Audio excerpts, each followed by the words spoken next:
Hey everyone and welcome back to the channel, it's Erad and Star Citizen Alpha 4.2 is now in Evocati and exciting new developments seem to be making their way into our hands very soon, so hold on tight because this is going to be quite an exciting one. Now, before we jump in, a quick spoiler warning. If you want to stay completely surprise free, now is a good time to leave the video because we'll be covering lots of new content that was just data mined. So if you want to know what's about to come, however, you have come to the right place.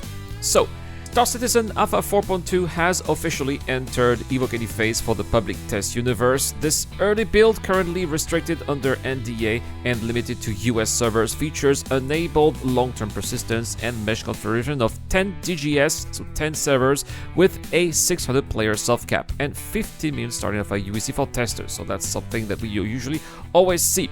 Of course, as always, while many planned features are not available yet or are only partially implemented and thus not ready for feedback, the current testing focus is general stability, bug fixes, and also the first phase of a new gameplay activity, the Farro Data Center. Now, this one's going to be set on Pyro IV, and this activity is going to introduce a multi-step infiltration sequence involving locked doors that require technical access cards, which can be found in loot rooms. Players must eventually use a credential printer inside the data processing center to generate the doctor's credentials, though doing so triggers an alarm and prompts enemy reinforcements. Notably, some doors in the facility are going to require special clothing to pass biometric scans, introducing a new gameplay mechanic. Other features like improved kiosk interactions and the Pyro research facility are present in limited form but not yet open for testing or feedback and may be removed in future build. Next, we are going to talk about what was data mined from the patch, and it seems that a new flight model appears to be in development for Star Citizen, as indicated by data mined references to Arena Commander modes labeled as NFM for new flight model variant here. This is going to be including Classic Race, Duel, Free Flight, and Squadron Battle. This indicates that Clan Imperial Games are eager to test this new flight model in an isolated environment.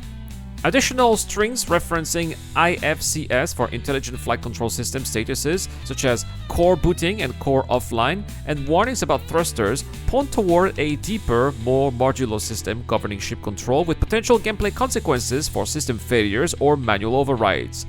The inclusion of modifiers for rotation and translation sensitivities when the IFCS core is disabled, along with proximity assist functionality, reinforces the idea that the new flight model may focus on realism, fine control, and possibly a greater skill ceiling. This strongly implies that a significant rework of Star Citizen's flight experience is being prepared for a future build. New mission data for Star Citizen reveals upcoming contract types tied to radiation storms in the Pyro system, suggesting dynamic environmental hazards will soon play a more central role in gameplay. Ryari's Regen Crisis missions involve ecological threats like irradiated copions, hostile wildlife mutated by exposure to radiation on Pyro 1. Players will be tasked with killing these creatures, with warnings about needing specialized gear that can function under such hazardous conditions.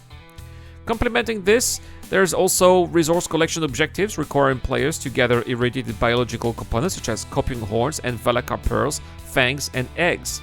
Meanwhile, card security missions under contract from Associated Science and Development indicate increased outlaw activities during these storms, requiring mercenary intervention to secure overrun facilities or confront suspicious vessels. Some missions want players to stay within restricted zones or face lethal consequences, reinforcing both environmental and organizational risk factors. Altogether, this set of missions hints at a broader gameplay loop in Star Citizen's future that ties combat, exploration, and survival into dynamic weather events and location-based threats, particularly in volatile frontier systems like Pyro. Criminal organizations will also have missions on their own. Vaughn's contract center around targeted eliminations. Each mission involves taking out specific individuals working with or hired by ASD in the Pyro system. These targets come from questionable pasts, disgraced officials, former criminals, or mercs with sadistic tendencies, and have now resurfaced under the corporate banner of Associated Science and Development. Vaughn's tone is professional but personal, often hinting at disappointment in past contractors or expressing a sense of justice being served.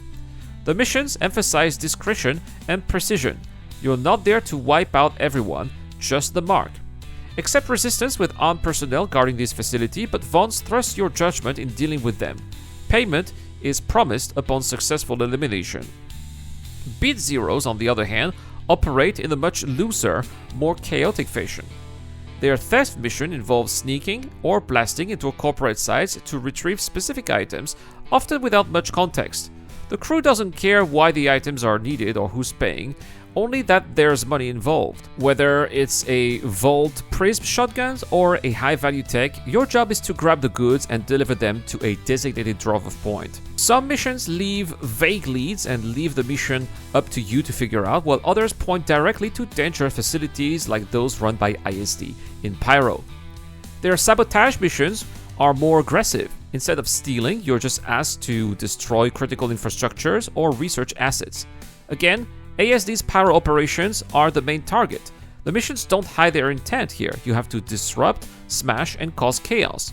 Whether it's weapon systems, research labs, or experimental gear, your goal is to wreck them and leave nothing functional behind. These gigs come from clients with grudges, likely corporate rivals, and Bitzeros is more than happy to profit off the destruction. The language here is casual, sometimes mocking, but always clear that damage equals payday.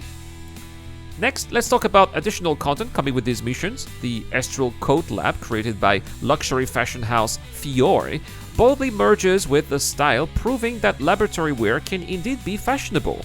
Drawing its inspiration from Fiore's popular AT jacket, the Astral Lab coat boasts slim, tailoring a high collar and eye-catching asymmetrical cut. Designed for scientists and style-conscious researchers alike, the coat offers a modest carrying capacity of only 2000 micro-SCU. The ASD edition of the coat here retains the same distinctive silhouette but is tailored for personnel affiliated with Associated Science and Development, adding an institutional twist to its refined design. Complementing the coat are the Lilo Pants Esteril, designed to complete the scientific ensemble with understated elegance. Among the rarest and also most exotic materials being traded in today's markets are irradiated animal commodities, harvested from creatures native to hazardous environments. The irradiated Copian horn stands out for its unique composition, a hybrid of bone and naturally occurring carbon nanomaterials. After prolonged exposures to radiation, the horn has developed a striking, unnatural coloration, increasing its value to collectors, researchers, and exotic material traders. Equally notable are Valakar-derived materials.